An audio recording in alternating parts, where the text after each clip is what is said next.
Selamat malam Bapak Ibu, saudara-saudaraku, segenap umat Tuhan di mana saja kita berada. Kami menjumpai Bapak Ibu, saudara-saudara sekalian dengan penuh sukacita. Kami ingin berbagi pada malam hari ini, berbagi sukacita lewat pemberitaan firman Tuhan, bahwasanya hidup ini harus berdampak dalam kehidupan kita. Hidup kita bukan hanya untuk diri sendiri saja. Ada orang lain di sekitar kita. Bagaimana supaya juga orang lain dapat merasakan kehadiran kita.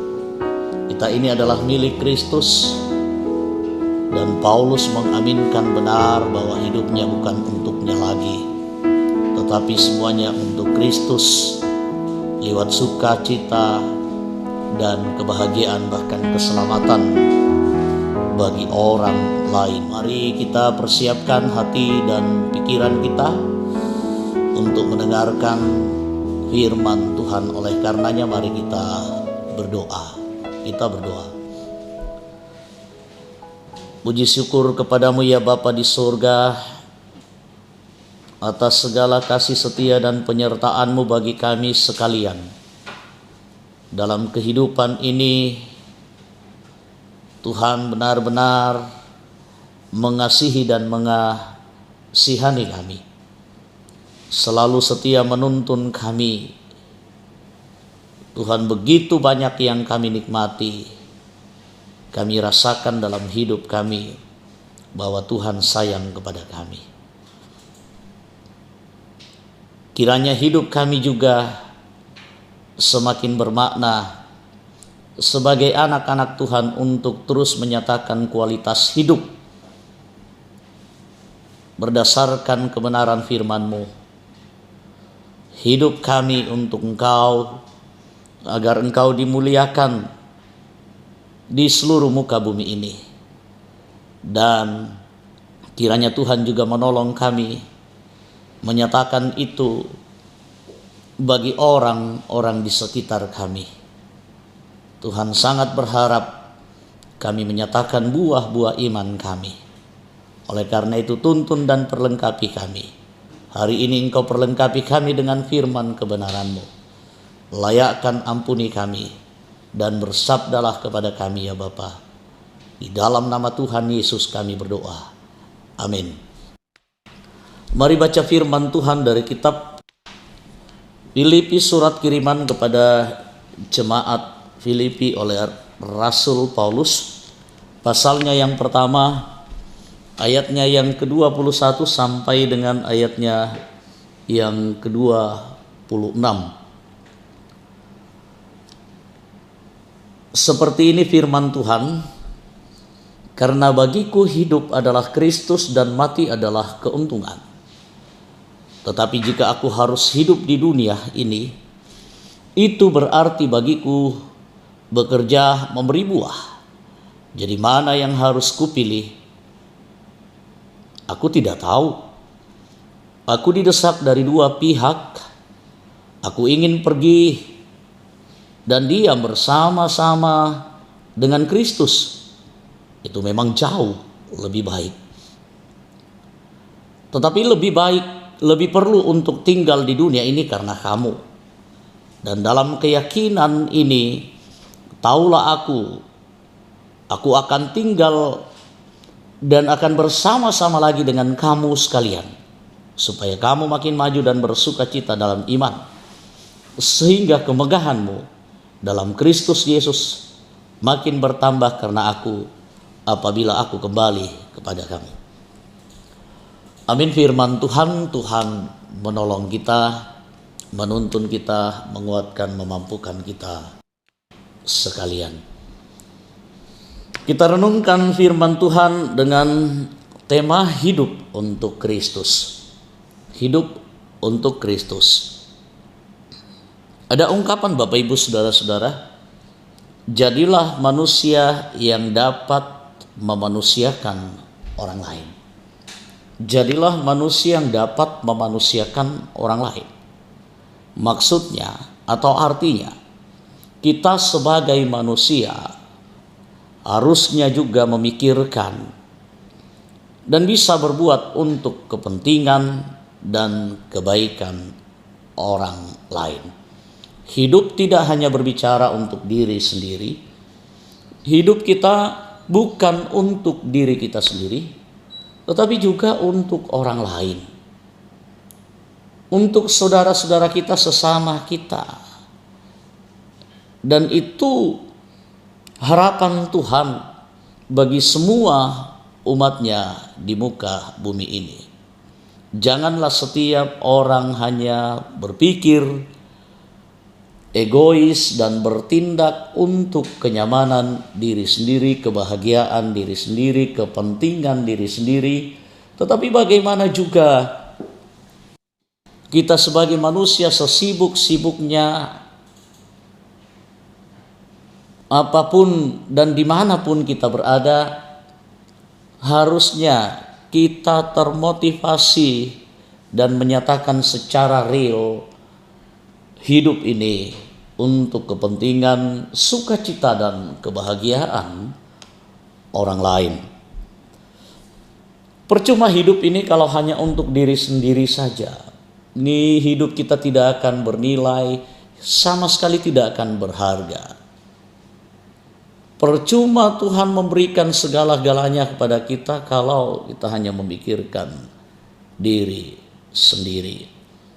Dan seharusnya kita senang ketika orang lain juga menikmati kebahagiaan, sukacita, dan bahkan pengampunan anugerah Tuhan, keselamatan dari Tuhan itu. Nah, Rasul Paulus sendiri ternyata hidupnya bukan untuk dirinya saja. Hidupnya bukan untuk kepentingannya saja. Apa yang dia lakukan itu bukan untuk dirinya. Bahkan kalau kita lihat dalam perjalanan hidupnya setelah ia mengalami pertobatan, ketika ia percaya kepada Yesus dan mulai mengikut Yesus secara radikal, hidupnya benar-benar berubah. Hidupnya tidak dipenuhi dengan ambisi egoisme. Hidupnya tidak untuk dirinya lagi. Hidupnya bukan untuk komunitasnya lagi. Kalau kita lihat bagaimana perjalanan seorang Rasul Paulus, luar biasa bagaimana hidupnya untuk orang lain. Ia kesana kemari, ia meninggalkan keluarganya, ia meninggalkan kampung halamannya, ia meninggalkan prestasi-prestasinya, dan bahkan banyak nilai prestise yang dia tanggalkan, yang dia tak hiraukan lagi. Kebanggaan diri yang melekat sebelumnya. Ia tidak memperhatikan lagi bagaimana dirinya. Ia meninggalkan semuanya. Ia meninggalkan zona nyamannya yang selama ini dia nikmati. Bahkan tak peduli apa yang terjadi. Dia bertekad bagaimana hidupnya berguna untuk orang lain. Siang dan malam ia habiskan memikirkan apa yang harus ia lakukan untuk orang-orang di luar sana. Ia nggak peduli lagi dirinya. Bahkan kesehatannya sudah dia tidak pedulikan. Kebutuhan pokoknya dia sudah tidak perhatikan. Kebahagiaannya, sukacitanya dia sudah tidak perhatikan. Sekalipun dia diperhadapkan dengan banyak tantangan dan rintangan penderitaan, dia harus kelaparan, dia harus kedinginan, hidup dalam kekurangan dan keterbatasan, ia rela. Yang penting orang lain bahagia. Yang penting orang lain bersuka cita. Yang penting orang lain tidak tersandung. Yang penting orang lain tidak terjatuh, tidak terjerumus, tidak binasa. Dia ingin dan merindukan orang lain menikmati keselamatan yang sudah dia nikmati, yang sudah dia terima. Dia juga ingin bahwa orang lain itu menikmati suasana hidup dalam keselamatan Kristus. Dia ingin hidupnya bermanfaat bagi orang lain. Dia ingin orang lain selamat. Dia ingin orang lain mendapatkan pengampunan dan menikmati anugerah Tuhan itu dalam hidupnya. Walaupun banyak hal yang dikorbankan, banyak hal yang harus dihadapi, kesulitan-kesulitan, penderitaan-penderitaan, bahkan nyawanya pun terancam karena itu. Kalau kita lihat perikop sebelumnya, bacaan sebelumnya ya, bagaimana dalam ayat-ayat sebelumnya bagaimana Paulus menderita di penjara. Bagaimana dia diperlakukan dengan sangat tidak baik. Dilecehkan, disiksa, dihina. Tetapi dia tidak peduli. Lalu rahasia apa? Inilah inilah contoh orang yang hidupnya untuk Kristus, yang hidupnya bukan untuk dirinya lagi, melainkan Kristus yang hidup di dalam dirinya. Itu yang membuat Paulus dalam hidupnya terus-menerus memikirkan orang lain. Itu yang membuat Paulus terus berupaya bagaimana supaya orang lain menikmati keselamatan. Bagi dia, inilah sukacita terbesar. Inilah bagi Paulus bahwa cara hidup seperti itu merupakan kebahagiaan yang tiada tara. Bahkan sampai-sampai dia mengungkapkan hidup dan mati. Kalau itu adalah sebuah pilihan, bagi Paulus sama saja. Kebahagiaan terbesar bagi Paulus hidup di dalam Kristus, membuat mau hidup mau mati sama saja, tidak ada bedanya. Mau hidup ada sebuah, mau mati ada sebuah kepastian bahwa keselamatan Tuhan anugerahkan kepada dirinya. Demikian pun juga ketika mati ada kepastian keselamatan. Tetapi toh kalau Tuhan izinkan dia masih hidup, bergerak, Tuhan memberikan kesempatan waktu bagi dirinya untuk memikirkan orang lain, maka itu juga adalah kesempatan berbuat baik, menyatakan Kristus kepada orang lain, menyatakan keselamatan kepada orang lain, supaya semakin banyak yang bersuka cita, supaya semakin banyak yang menerima keselamatan itu. Bagi Paulus, di luar daripada itu semuanya sia-sia. Nah, Bapak Ibu saudara-saudara, bagaimana dengan kita sebagai anak-anak Tuhan? Bagaimana kita sebagai orang-orang yang mengklaim diri sebagai orang yang sudah menerima Kristus? Apakah hidup kita sudah untuk Kristus? Ternyata hidup kita untuk Kristus itu bisa kita nyatakan ketika juga kita dalam hidup ini memperhatikan orang lain. Dalam hidup ini berusaha untuk menyatakan kebaikan bagi orang lain sebagai tanda sukacita kita. Bagaimana supaya orang lain juga merasakan kebahagiaan Injil Kristus itu.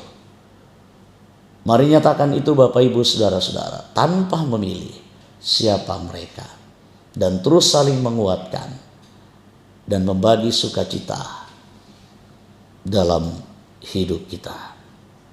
Bapak Ibu Saudara-saudara yang kekasih dalam Tuhan, banyak tantangan yang kita hadapi, banyak pengorbanan yang harus kita korbankan. Tetapi ingat, itu adalah sukacita yang tiada tara. Karena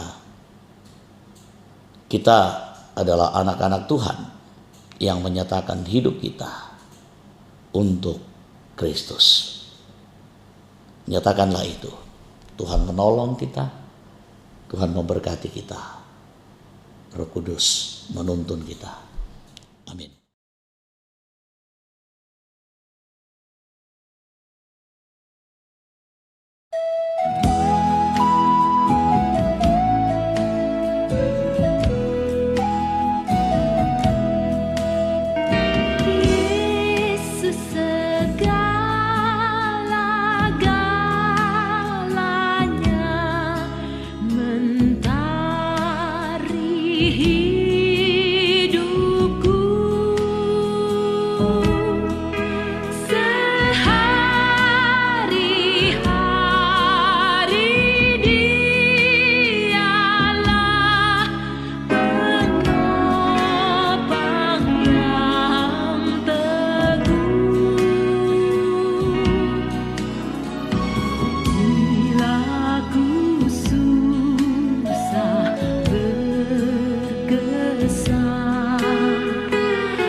Mari Bapak Ibu Saudara-saudara kita bersyukur, kita berdoa. Ialah kekasih Bapa di dalam surga. Terima kasih anugerah-Mu yang begitu sangat besar. Pengorbanan-Mu begitu luar biasa untuk kebaikan kami, untuk sukacita kami, untuk keselamatan kami. Engkau kembali mengajar kami, mengingatkan kami bahwa semuanya itu bisa kami nyatakan selagi Tuhan memberi waktu dan kesempatan untuk hidup, berbagi kasih, berbagi sukacita, dan bagaimana dampak kehadiran kami bagi orang lain dengan baik.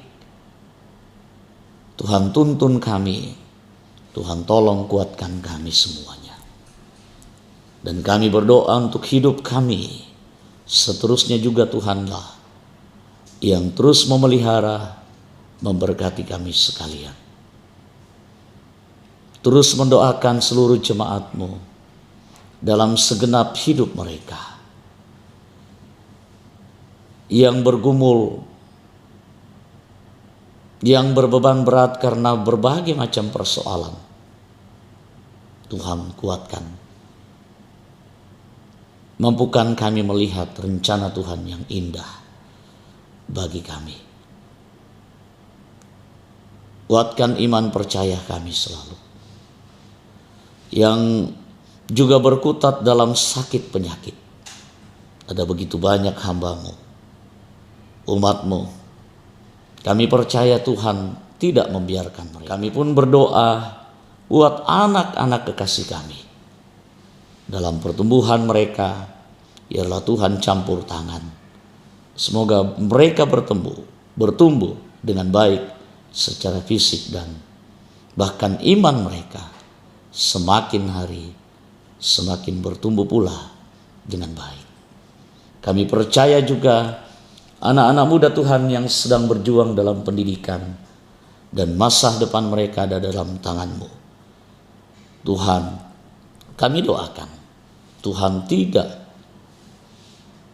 pernah membiarkan mereka. Kami yakin percaya hal yang terbaik Tuhan telah siapkan bagi mereka. Kami percaya juga Tuhan akan terus memberkati jemaat-Mu dalam segenap usaha dan pekerjaan. Berkati bangsa dan negara kami, pemerintah kami, mampukan mereka, lingkungan kami tetap aman dan nyaman. Karena Tuhan pelindung kami. Sertai kami malam hari ini, sambut sempurnakan doa kami, di dalam nama Tuhan Yesus kami berdoa. Amin.